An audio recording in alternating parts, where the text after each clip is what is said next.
All right, let's jump right into an explainer that's going to completely rethink what a quantum computer can actually look like. Imagine you walk onto a stage, right, and you hold up something literally no bigger than a standard SD card. You tell the audience that this tiny little object isn't just storage, it's definitely not a sensor, and there's no way it's a conventional circuit board.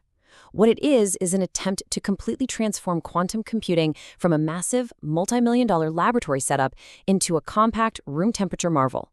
Today, we're diving deep into the 48 quantum core. Here's our roadmap for today's explainer. We'll start with the quantum freezer problem, then map out a complete quantum ecosystem and break down its material stack. After that, we'll explore its geometry, specifically snowflakes and domes, decode the whale brain architecture, and finally wrap up with the honest bottom line. Okay, Section 1, the quantum freezer problem, freezing the future of computing. To really get why this new design is such a game changer, we first got to look at the massive, freezing awkwardness of today's quantum computers. Look, right now, today's quantum machines are undeniably impressive, but let's be honest, they're incredibly awkward. I mean, they require extreme cooling, bulky infrastructure, and highly specialized environments just to keep their super fragile quantum states alive. And the result? Well, quantum computing remains immensely powerful, sure, but it's largely inaccessible. It's kind of like the future of technology has been locked inside a giant laboratory freezer. The Forge 48 design contrasts sharply with this, offering a compact, room-temperature vision that literally fits right in the palm of your hand. So that brings us to a really brilliant question. What if a chip protected itself? Think about that for a second. This shifts our entire paradigm. Instead of building a giant freezing machine around a fragile chip, what if the chip itself were designed to protect, route, and stabilize its own delicate physics? We're talking about moving from the old idea of outsourcing the environment to heavy infrastructure and instead making the chip itself a complete self-sustaining environment. Moving on to Section 2, a complete quantum ecosystem beyond the circuit board. What's absolutely fascinating here is how this architecture completely redefines what a computer chip even is. You see, instead of a flat electronic board doing just one single job, we're looking at a system that behaves a lot more like a biological organism surviving in its environment. The Forge 48 is what we call a living material system. It's a layered machine where the materials store and guide energy, the geometry routes the logic, lasers read the state, and a highly specific node pattern keeps the whole shebang organized. Everything works together without needing that giant cooling infrastructure. Which brings us to Section 3, building the material stack, the anatomy of Forge 48. Let's peel back the layers and look at the physical anatomy. We're going to see how it builds its skeleton from the ground up using 5 highly specialized materials. It's honestly a beautifully engineered stack, and every single layer has a very specific job to keep the quantum system usable. We start step 1 with shungite, which forms this carbon-rich support network. Then step 2 brings in boron to tune the electrical behavior. Step 3, that uses graphene, which is an absolutely incredible material for moving charge and heat exceptionally fast. Step 4 incorporates MOS2, that's molybdenum disulfide, to create tunable layered transport behavior. And finally, step 5 uses diamond to hold everything together as the thermal backbone. So, this isn't just a random list of futuristic ingredients, it's a carefully coordinated physical platform. Now, the absolutely crucial point here is that diamond isn't just in there to look pretty, it's a dual-purpose anchor. First off, it's one of the best materials on Earth for spreading heat away efficiently. Second, and this is vital for quantum computing, diamond hosts what are known as nitrogen vacancy centers. Basically, these are tiny, carefully placed imperfections that can actually preserve and reveal quantum information right at room temperature.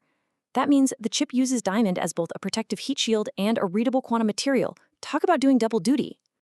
But wait, how do we keep those delicate quantum states in the diamond from just collapsing? Well, that's exactly where graphene comes in. In plain English, graphene sits right at the interface to keep the diamond's quantum behavior cleaner and more stable. It acts as both a bridge connecting different regions of the chip and a shield that reduces surface spin noise, which is exactly where quantum effects are the most vulnerable. Look, if a quantum state collapses too quickly, the computer loses its edge. So graphene is essentially acting as the ultimate bodyguard for the diamond core. All right, let's hit Section 4, geometry, snowflakes and domes, shaping the flow of heat and data. Because as cool as they are, the materials alone just aren't enough. The actual geometry is a huge part of the intelligence here. The Forge 48 uses a really specific patterned internal layout, specifically a snowflake or flower of life design. This perfectly symmetrical, branched map ensures that information travels along much shorter, highly efficient paths. And why does this matter to you? Well, in a quantum system, every single extra microscopic bit of distance, heat, or disorder can completely wreck the computation. The snowflake design symmetrically branches outward, ensuring that heat leaves through repeated channels rather than getting trapped in one hot area, all while perfectly balancing the memory and readout regions.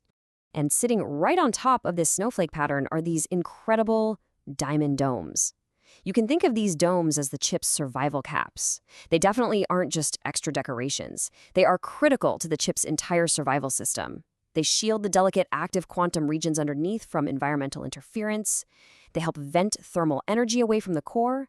And simultaneously, they act as optical windows. And those optical windows are essential because of how this chip actually reads data. Forget about physical wires. Instead, tiny optical beams shine right through the domes. These lasers act as the eyes and hands of the chip. Using integrated optical phased arrays, the system can read multiple fixed nodes all at once. It's kind of similar in spirit to how an optical disc reader works, but get this, without a single moving part. It's absolutely mind-blowing to think about. Literal light actively steering and coordinating the chip's data inside a solid piece of diamond, creating this highly compact, parallel reading system. Let's jump to Section 5, the whale brain architecture, 48 lobes of logic. Now we're going to move into the actual architecture and see how all of this builds into a functioning brain. 48. That is the magic number here. The chip is divided into exactly 48 distinct regions called whale lobes, and they're backed by 4 major engines that drive the entire system. This number brilliantly illustrates why this architecture is so incredibly robust. You see, in standard chips, you have a centralized processor, basically one giant brain center on a single highway that easily gets bottlenecked. But the Forge 48, it's a distributed material brain. It replaces that one vulnerable center with many coordinated mini-centers, or little neighborhoods, that share the jobs. One lobe stores state, another reads the light, another moves heat. It is entirely modular and super efficient. So how do these 48 separate lobes actually talk to each other? They use something called whale logic. And yes, this concept is inspired directly by cetacean click sequences, literally the way sperm whales communicate in the ocean. I mean, who would have thought we'd be looking to ocean mammals to help design quantum computers? But it works. It's not just random noise, it's highly structured, rhythmic, and context-dependent. By adopting this patterned combinatorial whale language, the chip can intelligently route complex logic across its distributed lobes, instead of just relying on a flat, simple stream of ones and zeros. The geometry and the language just work perfectly together. Finally, Section 6, the honest bottom line, a plausible physical skeleton. Okay, let's take a step back, look at the extensive simulations, and objectively assess what we have really accomplished here. What is the honest bottom line? Let's quickly review the core capabilities we've just explored. This architecture stores information densely in layered structures. It reads state optically with multi-beam lasers, it effectively manages heat using diamond and graphene paths, and it intelligently routes logic through those distributed whale lobes, all while fitting inside a device the size of an SD card. Now, while a fully assembled end-to-end performance claim is still waiting for definitive laboratory proof, the incredible engineering value right now is that all these mechanisms support one another seamlessly without fighting each other. So, the strongest conclusion we can draw from the massive amount of simulation data is that the Forge 48 design has a deeply plausible physical skeleton. This isn't just science fiction, folks. It is a highly believable, seriously grounded design direction. The evidence heavily supports diamond quantum systems, graphene-assisted coherence, and integrated optical steering. It's a design that firmly leans into physics rather than trying to ignore it. I want you to think about this quote for a second. Quantum computing may not need to be a giant frozen machine forever. It may be possible to build a smaller, smarter material system that carries the quantum behavior inside the chip itself. That perfectly captures the thesis of our entire explainer today. We are literally looking at the potential end of the giant frozen laboratory era. By letting the layered materials and intelligent geometry do all the heavy lifting that today's machines outsource to massive refrigerators, we're looking at a fundamentally different kind of object.